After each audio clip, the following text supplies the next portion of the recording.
Ngayon, alamin naman natin na magiging panahon natin for the rest of the week kasi meron daw sinasabing bagyo bagyo na na naman papasok. yata, yes. So yan ang lilinawin sa atin ng ating weatherman na si Harry Bayonag. Magandang umaga sa iyo.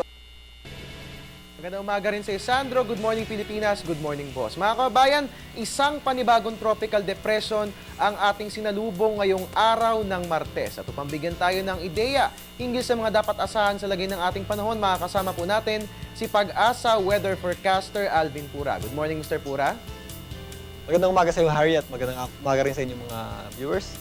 Alright, Mr. Pura, ano na po ba ang latest hinggil sa nasabing sama ng panahon na pinangalanan po natin na bagyong Binta? Harry, kanina nga alas 4 ng umaga, meron tayong pumasok na isang bagyo. Ito po ay pinangalanan nating Binta. Ito po ay tinatayang or namataan sa layong 1,050 kilometers east-northeast ng Biracatan, Luanes, kanina pong alas 6 ng umaga. Ito pong ating bagyong Binta ay nasa tropical depression category at may bilis or may hangin na dala na nasa 45 kilometers per hour mula sa gitna. At ito po ay inaasahan natin kumilos pa west-northwest, pabilis na 24 kilometers per hour. Alright, sa ngayon ba Mr. Pura ay may direktang epekto na si bagyong Binta sa ating bansa? Saang lugar po ba ito magdadala ng mga pag-ulan? Sa ngayon, malayo pa itong ating bagyo na si Binta. Ito po ay nandiyan pa lamang sa ating Philippine Area of Responsibility or boundary line or napakalapit pa lang niya. So wala pa itong anumang direktang apekto dito po sa ating bansa.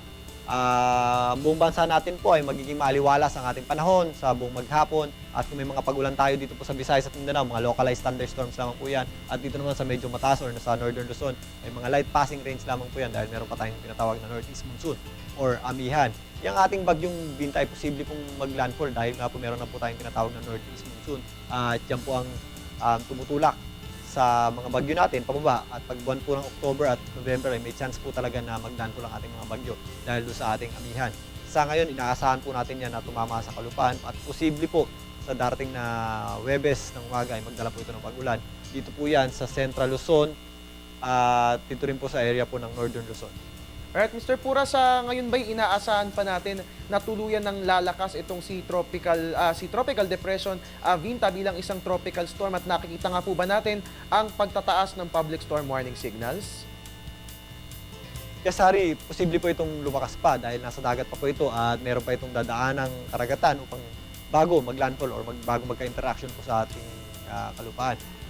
Meron tayong nakikitang senaryo na ito itatama dito sa Central Luzon. Kung ganun po ang mangyayari ay ang Metro Manila sa makakaranas po ng mga pagulan. At posible po tayong magtaas ng landfall ng public storm warning signal. Depende po sa radius or sa diameter po ng ating bagyo.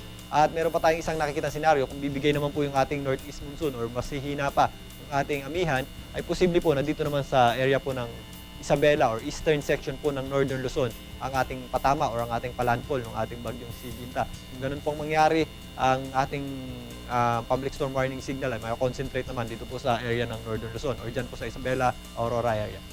Alright mga kabayan, ating po narinig si Pag-asa weather forecaster Alvin Pura. Inaasahan nga po na maglalandfall itong si bagyong Binta sa ating bansa at meron po tayong dalawang scenarios na tinitignan. Pero either way, ang gawin na lang po natin ay bantayan po natin ang lagay ng ating panahon lalo pat magdadala po ito ng mga pag-ulan sa ating bansa. At Mr. Pura, ito naman po, kailan po ba natin inaasahan ang tuluyang paglabas ni bagyong Binta sa ating PAR? Sa kasalukuyan niyang bilis, Harry, at sa direksyon na kanyang tinatahak, ito po ay inaasahan nga natin na maglandfall sa Thursday or posible po sa Thursday ng umaga ay tatama po ito sa ating kalupaan. At sa Biyernes po, dahil mabilis lang po ito, dadaan lang po yan. At sa Biyernes, inaasahan natin ay nasa labas na po ng ating Philippine Area of Responsibility yung ating Binta.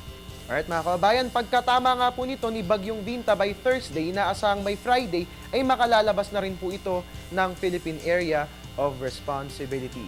At ito Mr. Pura, dagdag kaalaman lang po, may posibilidad ba na maubos natin ang mga pangalan ng bagyo for this year? Kasi ngayon nasa 22nd na po tayo. At kapag naubos po ba natin ang mga pangalan, meron ba tayong mga nakareserba? Ano po bang gagawin natin kapag naubos na nga po yung mga pangalan natin para sa ating mga bagyo? Harry, posibleng maubos po yung mga pangalan ng ating bagyo dahil na po 25 lang po ang letters ng ating alphabet. At may mga times na umaabot o lumalagpas pa tayo sa 25 na bagyo kada isang taon. Nag-average tayo ng 20 na bagyo sa isang taon pero humigit kumulang po yan. Minsan po mas mababa po dyan, nakakaranas po tayo ng mga 11 or mas mababa po dyan or minsan din po lumalagpas din po tayo sa 20 or minsan nga po meron tayong naitalang mga 30 na bagyo sa isang taon. Kapag nangyari po na mas marami po yung ating bagyo kaysa po sa ating mga pangalan na itala, meron po tayong tinatawag na auxiliary list or mga backup na listahan kada isang taon. So meron po tayong pagkukunan pa ng listahan bukod po doon sa ating susunod na taon na lista. So hindi po natin papakailaman yung para sa taon na 2014 na pangalan. So hindi po yun iikot, meron po tayong auxiliary list yung gamitin. At kapag natapos po ang taon na to, saka po tayo gagamit ng ating pang 2014 na listahan ng bagyo. Alright, mga kabayan, atin po narinig si Pag-asa weather forecaster Alvin Pura. Meron po tayong auxiliary list o kapag nga po naubos yung ating mga pangalan ng bagyo for this year, meron po tayong pagkukunan na naka-imbak po. Mr. Pura, ito, clarify lang po natin, no? Yung auxiliary list magsisimula po sa ulit sa letter A kung sakali mang magagamit po natin yung mga pangalan dyan sa nasabing listahan. Opo, Harry, tama ka. At hindi rin kasing dami or hindi rin na kasing dami nung ating normal na listahan. Dahil nga po, hindi na natin naasahan na umabot po tayo ng lagpas pa dun sa dalawang or umabot pa ng 40 yung bagyo natin. So, kakaunti lang po yung ating auxiliary list. Enough lang po para matugunan yung ating kakulangan sa pangalan ng bagyo. Alright, ito naman po Mr. Pura, nalalapit na kasi ang paggunita po natin ng undas, no? Para bigyang gabay yung ating mga kababayan na maagang bibisita sa mga sementeryo, ano po bang maaasahang lagay ng panahon? O Ari, sa kasamang palad, yun nga po yung ating bagyo ay may possibility mag-landfall. So dito po, pagsapit po ng ating bisperas ng ating pagdalaw po or sa ating bakasyon po, at dito rin po sa ating pagpunta sa mga sementeryo ay magiging maulan po tayo, lalong-lalo na po sa Thursday. Dito po, October 31 natin, sa Thursday, ito pong ating bagyong si Binta ay maaari nga pong tumama dito sa Central Luzon. Kung ganyan po ang mangyayari, yan po ay magdadala ng masungit na panahon dito po sa atin sa Metro Manila, Calabarzon, sa probinsya po ng Pangasinan, La Union, Benguet, hanggang sa Nueva Vizcaya, kasama na ang Quirino at iba pong bahagi po ng Aurora. At samantalang yung iba pong mga karating lugar nito ay makakaranas din po ng mga pag-ulan. Ang magandang balita po dyan ay mabilis po yung ating bagyo. Inaasahan po natin na pagtama po niyan sa kalupaan, sa Biyernes po ay lalabas din po yan ng ating Philippine Air Responsibility. At sa weekend, makakaranas po tayo ng improvement ng weather natin.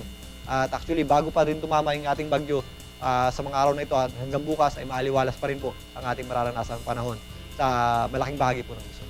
Alright, maraming salamat po sa impormasyong ibinahagi ninyo, Mr. Pura. Last few reminders para sa ating mga kababayan, especially doon sa mga lugar na tatamaan ni Bagyong Binta. Yes, Ari, para po sa ating mga kababayan, maghanda po tayo, lalong-lalo po yung mga pupunta sa sementeryo. Magdala po tayo ng kakulang gamit or mga pananggalang sa ulan or mag-ingat po tayo upang hindi po tayo maabala. At yun nga po, dahil po may bagyo, pwede naman po tayong ipagpaliban muna yung ating mga pagdalaw or pagsabukas or makibalita po tayo dito or umanap tayo ng tamang tiyempo upang dumalaw sa ating mga patay o magbakasyon upang makaiwas tayo sa anumang disgrasya or peligro na dulot or maaaring madala ng ating bagyong si Binta.